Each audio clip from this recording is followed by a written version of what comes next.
Monsieur le professeur, y a-t-il opportunité à présenter la poésie arabe contemporaine au public français?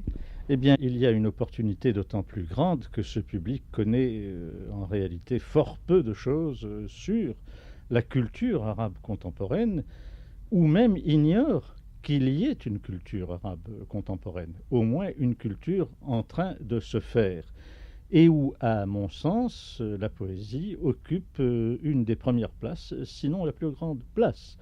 Je considère donc comme très utile cette présentation et je me réjouis d'avance des répercussions qu'elle aura dans l'esprit et dans le goût des auditeurs. Quelles sont les principales tendances de cette poésie? Eh bien, il faudrait se livrer à une sorte d'historique de ce mouvement. En réalité, la poésie arabe s'est renouvelée du même train dont se renouvelait la société arabe elle-même. Ce n'est pas un hasard que l'un des premiers novateurs dans cette poésie, à savoir le Libanais Djoubran, soit un homme de ce qu'on appelle la Nahda, c'est-à-dire la Renaissance qui s'est produite, disons, dans la société syro-libanaise, égyptienne, au contact entre l'Orient et l'Occident. Djoubran est un homme qui est presque notre contemporain d'ailleurs, mais dont la formation reflète des situations assez anciennes. C'est un Libanais de la montagne qui a ensuite émigré en Amérique, où, comme vous le savez, il a obtenu un énorme succès avec son grand poème sur le prophète, et qui a été connu en anglais bien longtemps d'avant d'être connu en arabe, et qui a obtenu et obtient encore un succès de vente énorme aux États-Unis. Djoubran, en gros, est un poète d'inspiration, disons, romantique, spiritualiste, symbolique. C'est un homme qui doit beaucoup, surtout à des Anglais comme Blake, qui a exercé une influence, mais une influence à retardement, sur ses compatriotes.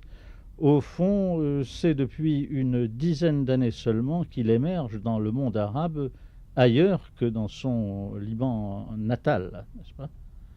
L'Égypte l'a traduit, par exemple, et ainsi de suite. À côté de Djoubran, d'autres noms pourraient être cités. Il y a eu tout un mouvement des Libanais d'Amérique. C'est ce qu'on appelle l'école du Mahjar, ou de l'émigration, avec des gens qui encore sont presque nos contemporains, dont certains vivent et produisent toujours, et qui se caractérisent par le choc exercé sur eux par les paysages du Nouveau Monde et la nouvelle vie qu'ils ont été à même d'observer et d'éprouver ailleurs que dans le pays natal. Sur le plan de la forme, disons que eux aussi se rattachent à un romantisme que nous appellerions lamartinien, descriptif, sentimental, ne manquant pas de force d'ailleurs, et l'on pourrait, à côté d'eux, faire une place à ce qu'on a appelé l'école de la revue Apollo, du groupe Apollo, en Égypte, dans les années 30, qui correspond à peu près à la même tendance, en gros, et aux mêmes évolutions langagières. À vrai dire, cela, c'est surtout la préhistoire ou la proto-histoire de la poésie contemporaine plutôt que cette poésie elle-même. Je crois qu'il faut faire un bond historique jusqu'aux années d'après la Seconde Guerre mondiale pour arriver au renouvellement décisif. Mais auparavant, laissez-moi insister sur le fait que la vieille poésie, la vieille forme classique des Arabes, incorporée au génie arabe d'une façon presque inconcevable pour un occidental, car en somme, la forme s'était fixée il y a 15 siècles et s'est maintenue intacte jusqu'à nos jours chez beaucoup de ces poètes, dont certains parmi les grands. Un homme comme l'Égyptien Shawqi, par exemple, qui est mort en 1933, si je ne m'abuse, eh bien sa mort a pu être considérée à l'époque comme la mort de la vieille poésie arabe. C'est un homme atteignant une perfection classique, une disponibilité lexicale, et Dieu sait si les Arabes tiennent à la richesse verbale comme élément constitutif de la poésie. C'est un homme qui fut très admiré et qu'on appela le prince des poètes et le poète des princes, et qualification qui contenait en elle-même sa propre critique. Évidemment, Shawqi n'était pas un poète révolutionnaire. Au contraire, aujourd'hui, c'est volontiers à un renouvellement de la société et à tout le moins des attitudes mentales et sentimentales que s'attachent les poètes arabes. Le grand choc s'est exercé à partir surtout, je le répète, de la Seconde Guerre mondiale, non sans qu'il y ait eu des prédécesseurs très remarquables, par exemple le Libanais Elias Abou Shabakeh, homme d'inspiration idéaliste, d'un symbolisme intimiste extrêmement fort et dont la forme atteint une sorte de perfection. Mais enfin, le coup de théâtre éclate, et s'il faut trouver une date, disons en 1947, au moment où une poétesse irakienne, Nazek El Malaika, qui jusque-là écrivait dans les maîtres classiques, qu'elle n'a d'ailleurs pas entièrement déserté, a écrit ce qui peut être considéré, avec quelques réserves que l'érudition pourrait y mettre, comme le premier poème en versification libérée écrit par les Arabes. Cela fit l'effet d'une véritable révolution, car, comme je l'ai déjà dit, la prosodie ancienne était pour ainsi dire consubstantielle à la sensibilité esthétique et peut-être même à la société des Arabes. Ce ne fut donc pas une mince affaire que de voir coup sur coup, en 1947, paraître sous la plume de Madame Malaika et d'un grand poète irakien dont je voudrais également parler, à savoir Badr Shakr Essayab, les deux premiers grands poèmes de versification libérés en tant que tels. Ils eurent tellement d'émule qu'à partir de 1950, c'est un véritable torrent de poésie libérée, de versification libre, qui déferle dans le monde arabe, non sans soulever beaucoup d'objections et de résistances. D'une façon générale, d'ailleurs, les foules, les masses, très éprises de poésie dans cette société, restent encore réticentes. Mais une poésie d'une forme de plus en plus renouvelée devient le fait de l'élite et de l'avant-garde littéraire et aussi de l'avant-garde sociale et politique. Non pas qu'il n'y ait encore de grands poètes de versification classique, par exemple l'Irakien El-Jawahiri ou le Syrien Badawi el-Jabel, mais de plus en plus c'est le poème libéré qui fait prime. On pourrait citer dans cet ordre d'idées, et bien entendu en m'excusant de ne pas prononcer tous les noms qui devraient être ici prononcés, des noms comme ceux de Badr Shakr Siyab, qui est mort il y a quelques années et qui est souvent considéré comme le plus grand de cette nouvelle poésie. D'autre part, le syro-libanais, syrien est devenu libanais, Ali Saïd, qui signe du pseudonyme d'Adonis. Ce nom, qui peut paraître bizarre, répond à un programme. C'est le programme de l'école dite de Tammuz, ce vieux dieu phénicien, de la mort et de la renaissance de la végétation, car effectivement, le thème central de cette poésie a été celui de la mort de Dieu, pour reprendre l'expression de Nietzsche. Une mort suivie d'une renaissance. Ce n'est pas une poésie pessimiste ni désespérée, c'est au contraire une poésie d'amertume et d'inquiétude espérante. Dans cet ordre d'idées, on pourrait citer l'Égyptien El-Khémissi, l'Égyptien Abd Sabour, caractérisé par une préoccupation d'intimisme, de description familière, de vieux quartiers du Caire, également de son village. D'autres poètes tels que cet Adonis dont j'ai déjà parlé et qui renouvelle son expérience de façon de plus en plus hardie, et quelques autres noms que je m'excuse de ne pas citer, mais cette nouvelle forme de poésie s'étend de plus en plus dans l'ensemble du monde arabe. Et est-ce qu'elle viendra jusqu'au Maghreb? Oui, le Maghreb n'est pas resté en retard sur la poésie arabe, avec toutefois quelques particularités. Il y a, comme vous le savez, au Maghreb un conflit d'expression linguistique.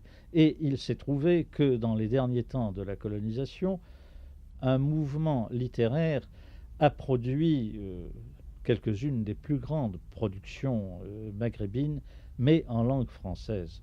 Chacun pense par exemple à Kateb Yassine, l'Algérien, à Khayreddin, le Marocain, à beaucoup d'autres. Bref, il y a eu une explosion de talents poétiques, mais qui s'est exprimée surtout en langue française. Cela ne veut pas dire qu'il n'y ait pas des poètes en langue arabe, et laissez-moi citer par exemple, au gré de ma mémoire, un homme comme Moufdi Zakaria, qui fut, soit dit en passant, l'auteur de l'hymne du FLN pendant la guerre, des gens comme Salah Kherfi et quelques autres. Les noms sont nombreux, autant au Maghreb qu'en Orient. Mais le Maghreb a traité son problème linguistique et c'est ce qu'il essaye de faire de toutes les façons. Donc, monsieur le professeur, cette poésie a une valeur mondiale. Sans aucun doute. Je ne dirais pas cela de l'ensemble de la culture arabe contemporaine, car il s'est produit dans cette culture tantôt des collaborations, tantôt des conflits entre la vieille tradition de cette culture et d'autre part les genres nouveaux, les moules nouveaux qu'elle est forcée d'adopter. Par exemple, il n'y avait pas de roman arabe dans la tradition. Il y a maintenant un roman arabe. Dans quelle mesure y a-t-il convergence ou au contraire conflit entre l'hérité et l'innové? Chacune des catégories de la culture arabe contemporaine traite et résout à sa propre façon ce problème. Eh bien, dans le cas de la poésie étant avant tout, comme on l'a défini récemment, un travail dans la langue.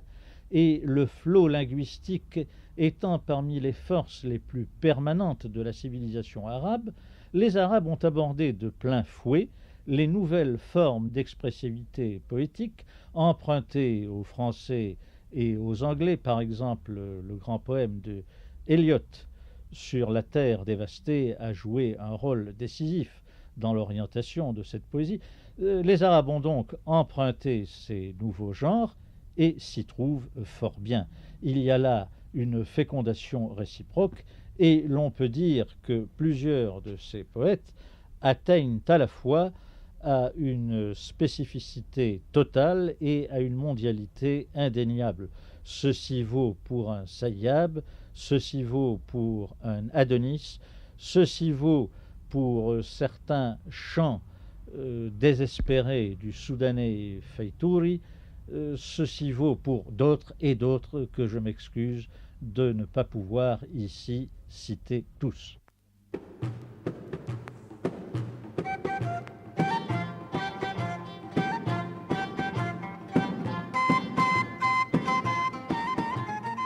يا جيلنا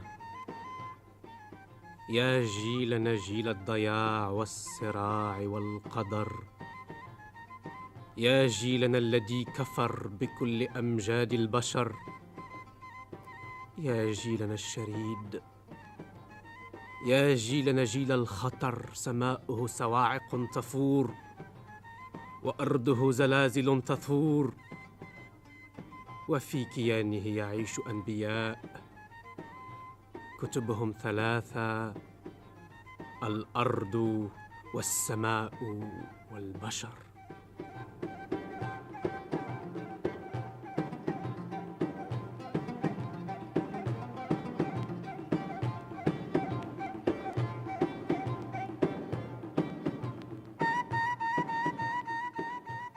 Tais-toi, mon cœur. L'espace est sourd. Tais-toi, mon cœur. Chargé de sanglots, le plus haut du ciel ne portera ni tes chansons, ni tes cantiques. Tais-toi, car les spectres de la nuit n'ont que faire du murmure de tes secrets. Et devant tes rêves passent, sans un regard, les processionnelles ténèbres. Tais-toi.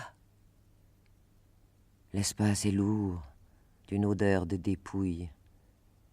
Il ne boira pas ton souffle.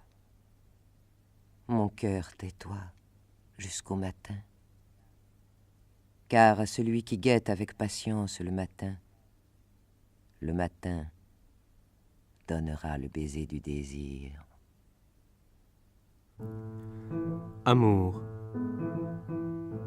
La route, la maison, le vivant et le mort, j'ai leur amour. La jarre rouge dans la maison a mis de l'eau, j'ai son amour.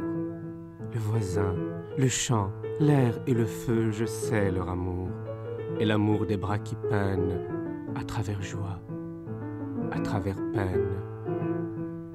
De la chair de mon frère, de son souffle écrasé, les lambeaux glissés à terre dans le secret de la moisson, pourpre coquillage pour la honte du sang. Je sens leur amour.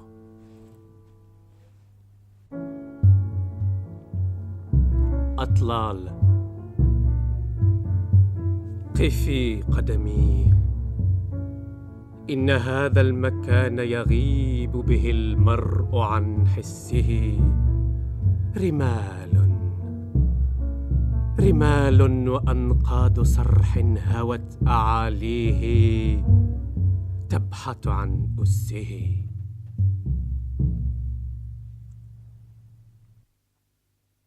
Assez, mes pas. Arrêtez-vous. Voici le lieu où l'homme est en péril de perdre tous ses dieux. Sable. Des fêtes du château dont les créneaux se sont fendus jusqu'aux racines des tombeaux. Ici, mon regard se promène lentement, débusque le passé, sous tout cela présent. Est-il vrai que la vie étincelait ici? Est-il vrai que ses yeux étaient faits de nuit? Le rossignol célébrait-il ses heures fastes? Aujourd'hui le veillant ses douces ailes vastes. Mais est-ce aux pierres de répondre mot à mot? Les morts n'auraient-ils point à rassembler leurs os? Coursier du temps, sabot de verre, le temps ne court point à l'envers. Ses ronces jamais ne l'arrêtent. Ses hiboux crient hors de sa tête. Les araignées tournent en rond sous les pavés de sa prison.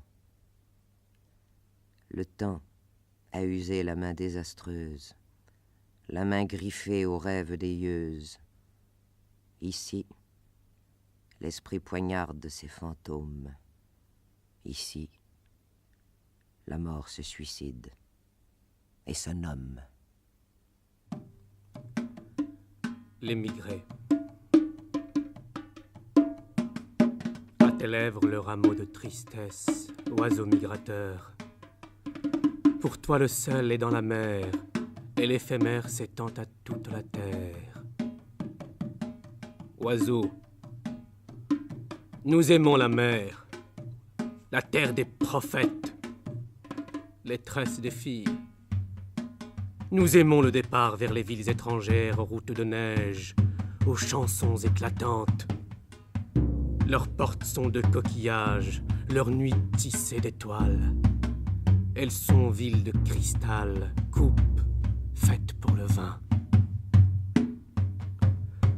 Grand oiseau migrateur, penses-tu que la mer, le rêve, l'horizon et les villes de cristal soient à toi seul destinés? Nous qui creusons dans la fièvre des tranchées une route pour Shiraz, craignons-nous l'aventure? Nous rêvons des chansons, des pressoirs des villes de cristal. Cependant, Ah, cependant, émigrons-nous. Dans les tranchées, nous resterons en avant-garde. Dans les tranchées, nous rêverons. Sur notre front, l'étoile de midi et le ciel du poète. Ah, que tombe la révolution si ne résonne le pas du révolutionnaire. Révolution. Nous resterons, nous, pour la nourrir de féroce obstination, de travail acharné jour après jour. Et toi, bel oiseau migrateur, toi, sois pendu.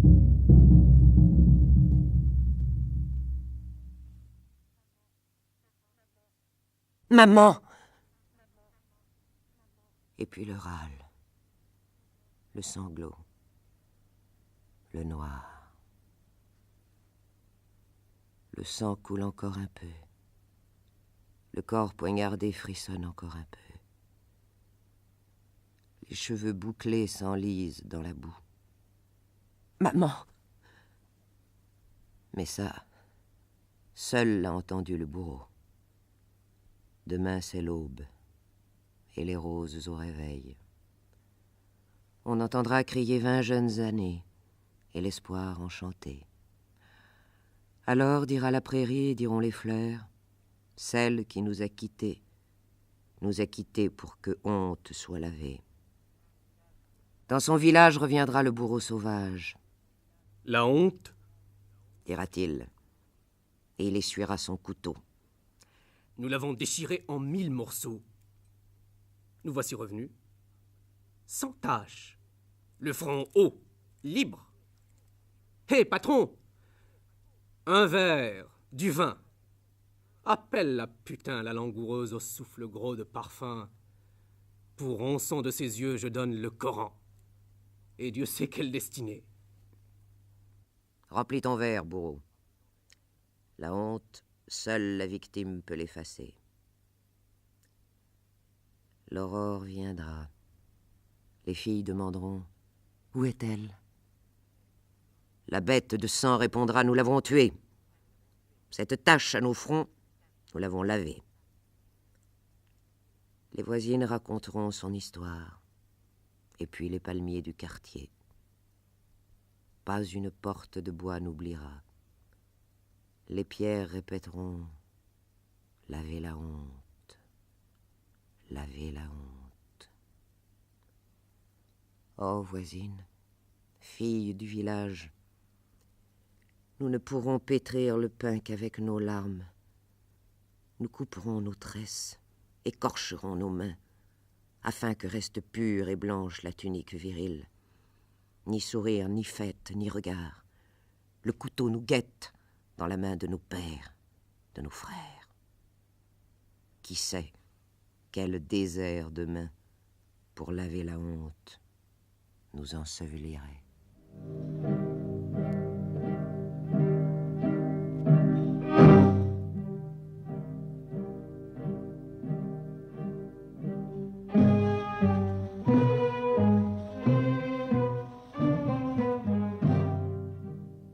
Où était-il, ce paradis?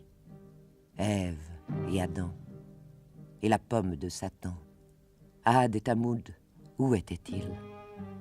Où s'arrêta l'arche des déluges? Qui donc établit cette descendance? Sous quoi s'enfoncent les continents? Quand l'Occident se juge, il retrouve à l'Orient le père et la mère des hommes. Par Sem, Cham et Japhet, l'Orient et l'Occident ont été faits. Se penche-t-on au berceau de l'Occident, on y voit son frère l'Orient. Voici Babel, voici Assur, et Ninive, l'Euphrate et le Tigre, voici Tyr et Sidon, mais aussi la cananéenne Afrique. Voici Xerxès parmi les Perses, sous la gloire de sa couronne, en son palais. Les rois de Khatan existaient, et les rois de Ghassan existaient avant que se lève l'astre du Héras, par la lumière du Coran effaçant l'ignorance, appelant tous les hommes à la vérité, les réveillant pour adorer le très clément, reculant de ses conquêtes l'horizon de l'Empire, donnant à l'Orient la sainte garde du spectre, arborant l'épée d'une main, de l'autre, le flambeau de science et de sagesse. Toi, Occident qui de l'Orient est l'hôte, retourne à Septentrion. Il n'est à l'Orient qu'un désir, voir tomber de lui ses chaînes, surgir hors de l'humiliation. Si l'Occident rend à l'Orient sa liberté, alors seulement pourront-ils se rencontrer.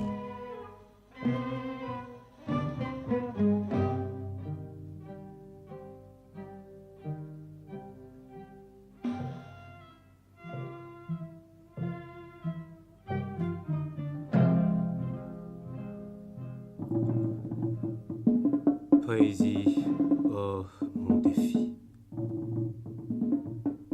La cendre, je la soufflerai dans vos yeux. Le vin, je le renverserai au front de vos éminences, grandioses, faux semblants que vous êtes. La poésie est imperméable aux ordres des critiques. Et le poète visionnaire vous mène avec dégoût à travers vos misères. Le poète n'est pas un cheval que l'on mène la nuit. Baissez le front. Baissez le front, car vous n'avez connu solitude ni exil. Vous n'avez connu ni le goût du sang, ni l'amour décapité en pleine jeunesse. Vous n'avez pas franchi les remparts de Bagdad. Vous n'avez pas flambé.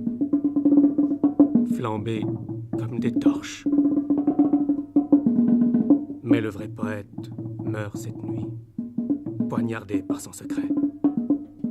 Et son regard implore l'amour, implore la vie.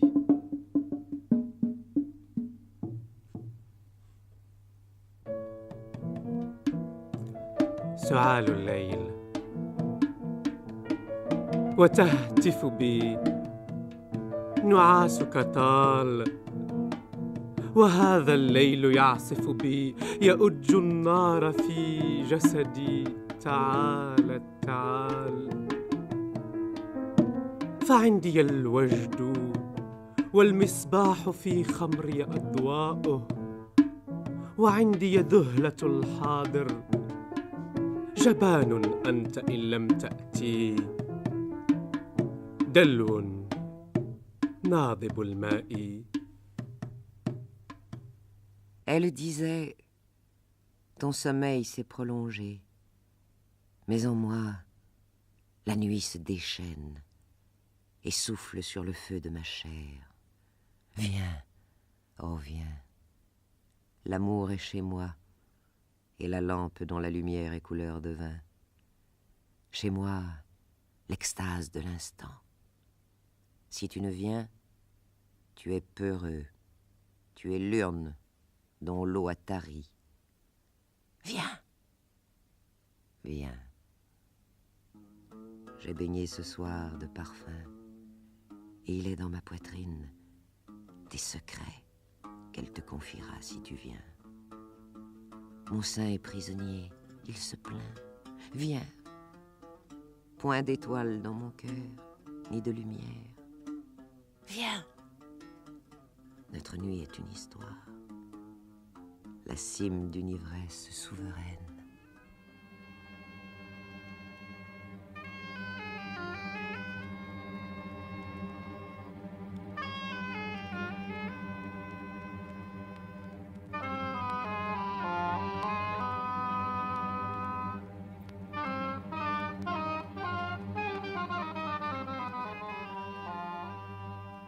La rosée d'une voix m'enivre, une glissante voix, comme vient l'aube.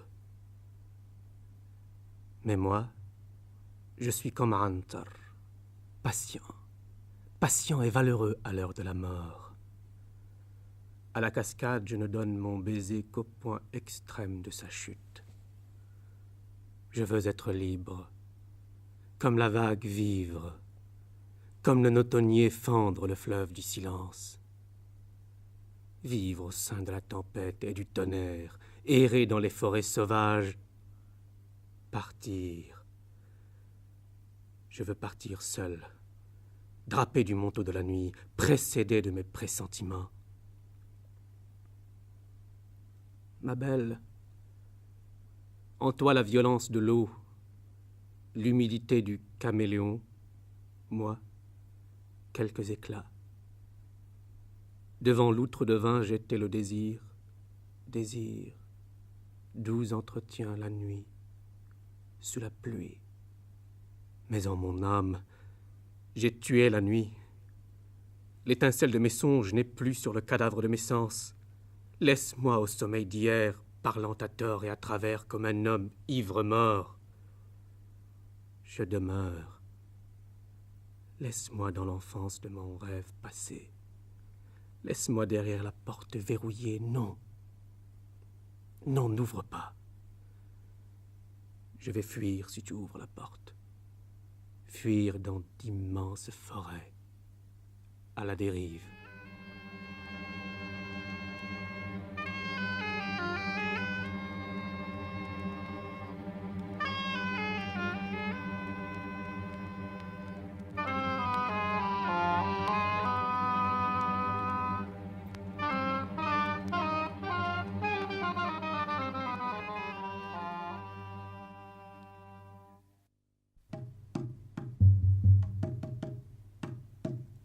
Je veux plus que tout autre voir le prince poète. Grâce à cette parenté que crée le don poétique, il saura me parler le langage immuable des fleurs et des sources, des pierres et du soleil. Depuis que l'homme existe, la lumière est lumière, le poète est poète, et Dieu est Dieu. Je viens chercher en Arabie le silence préservé de la vie intérieure, laissé par le prophète. Nulle terre n'a su défendre son propre silence, et le message a disparu. Pèlerin de Dieu et n'ayant trouvé nulle part sa trace, je demande le privilège de connaître ce creuset où ne s'est pas éteint le feu. Prince frère, guide-moi, ouvre mes yeux, car mes oreilles m'ont permis de reconnaître et d'aller vers l'ineffable sonorité que révèle votre pur désert. C'est en vain que se tordaient les redoutables serpents du pétrole. Dès qu'ils jaillissaient, en sifflant, le sol les a domestiqués. Sol de rigueur auquel la boue est inconnue. Sablier divin fait d'une infinité de grains de temps. Quelle passion résisterait à une telle limaille de pierre?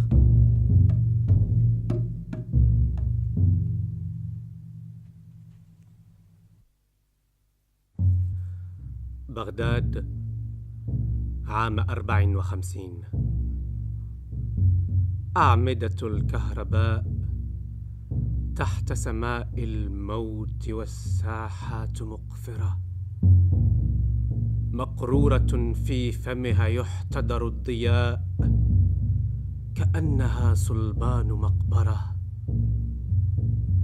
ألف مسيح لم يزل يشخب بالدماء مسمر فيها.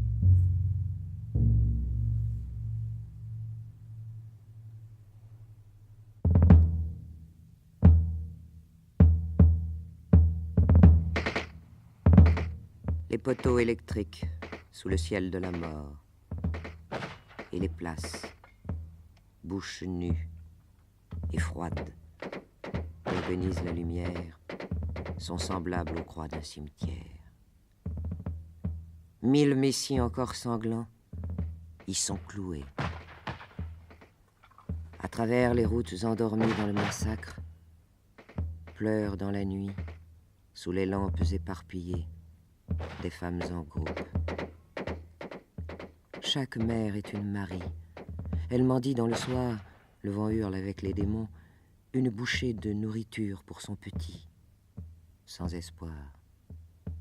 Car le monde est crucifié par les malédictions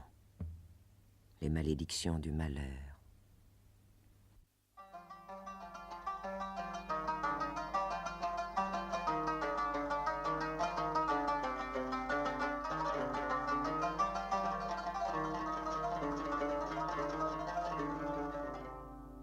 on l'a trompée en l'appelant belle, femme sensible aux pastourelles.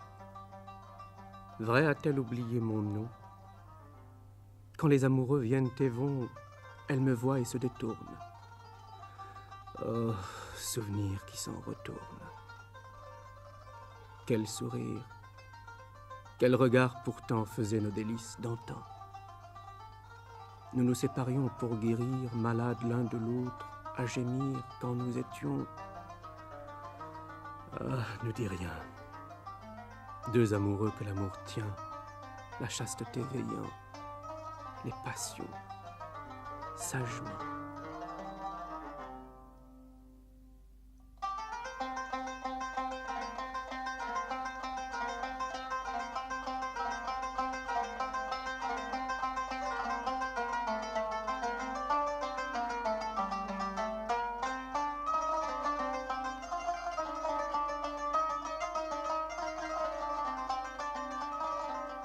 خدعوها بقولهم حسناء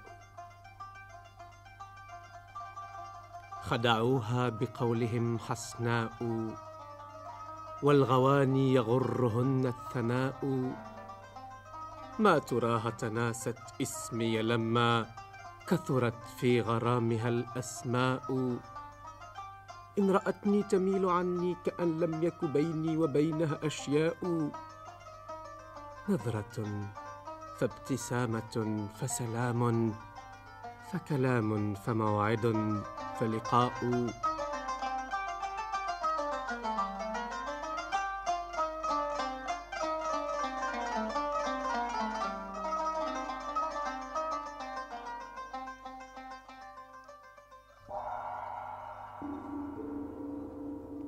Presse l'air pour en tirer de l'eau. Presse. Nos puits ont été troublés.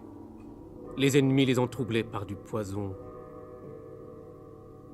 Presse l'air pour en exprimer une eau pure qui ressuscitera dans les cœurs l'ivresse de la lumière. Presse avec moi l'air pour en tirer de l'eau et plante-la cette eau, ou plante-le cet air, dans notre terre. Car l'eau pousse comme la plante, si pour peu qu'y veille la main d'un gardien assoiffé qui croit à l'homme. Presse, presse avec moi l'air pour en tirer de l'eau, avant que ne se dessèche la source de l'air.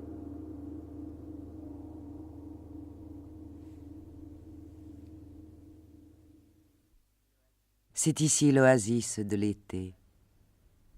L'été est désert sur le Tigre, à chaque lune offert. L'été, le voyageur fait halte, solitaire, quand le Tigre et la nuit composent leur magie familière. La brise mêle ses parfums à l'air, la lumière fondue est un vin doux amer. Les rames sur l'eau rythment quelques vers, un chant révère le mystère des contes d'amour et de chimère. Sur les rives, sur les îles, aujourd'hui, courent de vives ombres depuis l'aube à la nuit. Un feu, et autour, un tapis, un luth, un chanteur, des mélopées de nuit, et l'assemblée de ceux qui parlent à minuit. Accueille ce chant, s'il te séduit. Sur l'eau, une barque poursuit l'étoile qui sombre, danse et fuit. Ici, les souvenirs du temps invulnérable errent entre les vagues et les sables. Voici Al-Rachid des nuits de fable, Al-Rachid des conquêtes, Al-Rachid le charitable, suivi d'un cortège de notables, et sous les palmiers, parmi la vigne inépuisable, une compagnie douce et belle et désirable. Lieu fait pour le plaisant et le raisonnable, pour l'insoucieux et l'ineffable. Le passé a donné à l'esprit sa pâleur. Soudain, il tremble au bruit de l'heure, sous quelque éclat de rire moqueur. L'esprit revient à soi, à son cœur, Il songe. La lune a-t-elle perdu sa dernière lueur? Oui. Sans doute a-t-elle fui dans un temps supérieur. Car Bagdad gémit et crie sous le corps de l'usurpateur. Celui qui efface la trace des grandeurs, celui qui scelle la loi de la peur.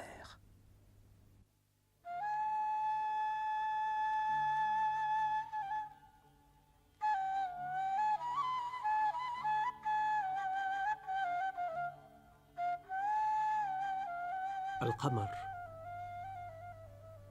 من تلالنا القمر يا هلا بها ذكر جايلته رندلا والدمى الأخر طالما فاجأنه حافيا على الزهر.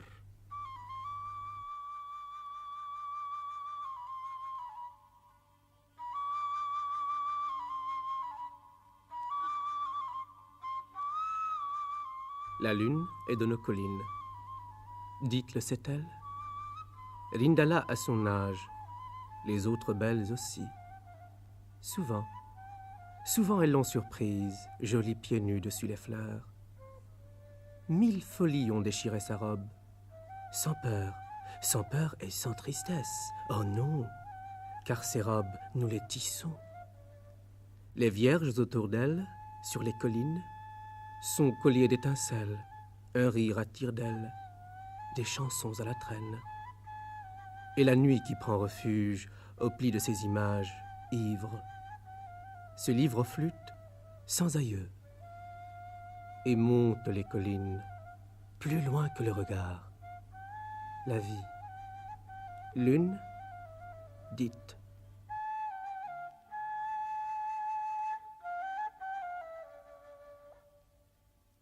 Un corbeau triste et un hibou.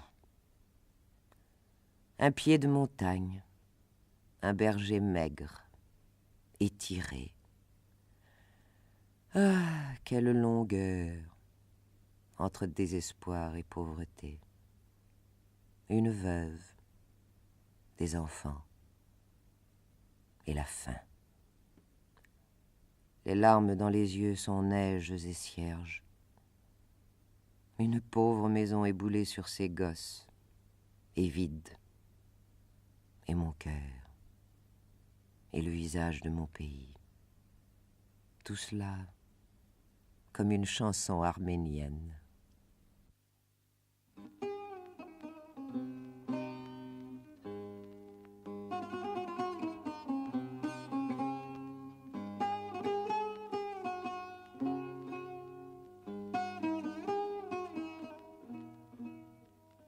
Je l'ai bu avec tendresse, le bel amour pur. J'en ai rempli la coupe de lumière. Je l'ai chanté au silence éternel. J'ai si bien écarté le malheur de mon cœur et voué mon esprit à douce poésie, que le monde a repris mon refrain sur sa lyre, que le temps, oui, s'est grisé de mon chant et a dressé pour moi ses remparts les plus hauts. Il m'a baigné de joie, parfumé de douceur. Ah, quel feu m'embrasait! Et pourtant j'ai souri. J'ai respiré les fleurs des jardins merveilleux, laissant mon cœur à la lumière, mon âme à sa résurrection. Le désir ouvrait en mon cœur autant d'espoir que de fleurs. Une aurore, sur ce parterre, répandait sa coupe de rosée. Les branches de mes songes poussaient vers la clarté. La sève reprenait les feuilles fanées avant le temps.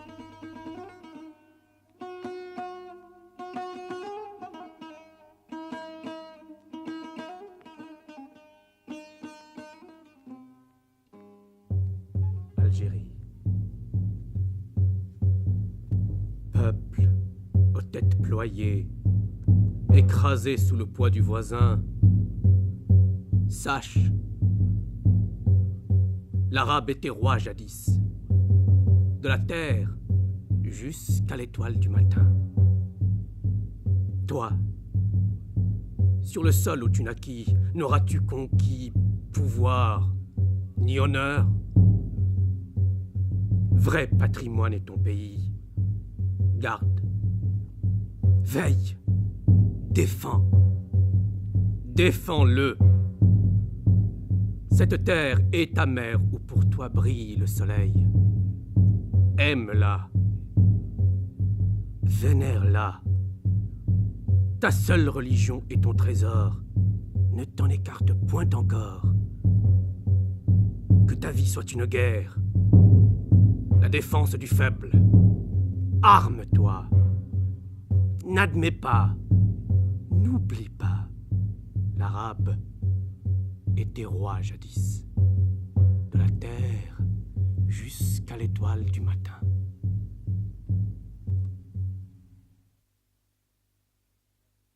لا تغضبي لا تغضبي إني رضيتك مطلبي ورضيت أن أبقى على أمل اللقاء الأقرب. لا تغضبي. من أنت حتى تغضبي؟ من أنت حتى تغضبي أو تقربين من شئت أو أن تبعدي؟ أنثى تحب كما يحب الآخرون من الرجال، مظلومة بجمالها ظلم الضريرة بالخيال. لا تغضبي.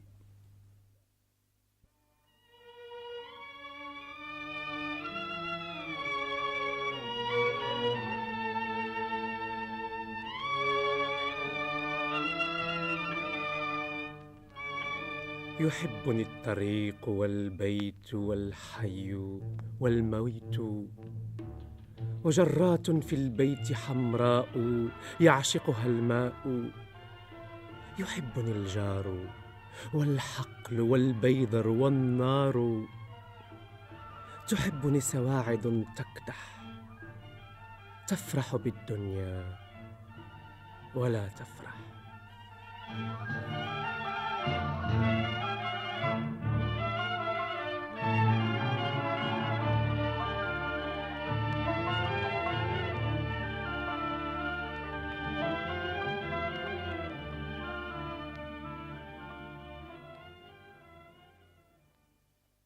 حضرة المستمعين،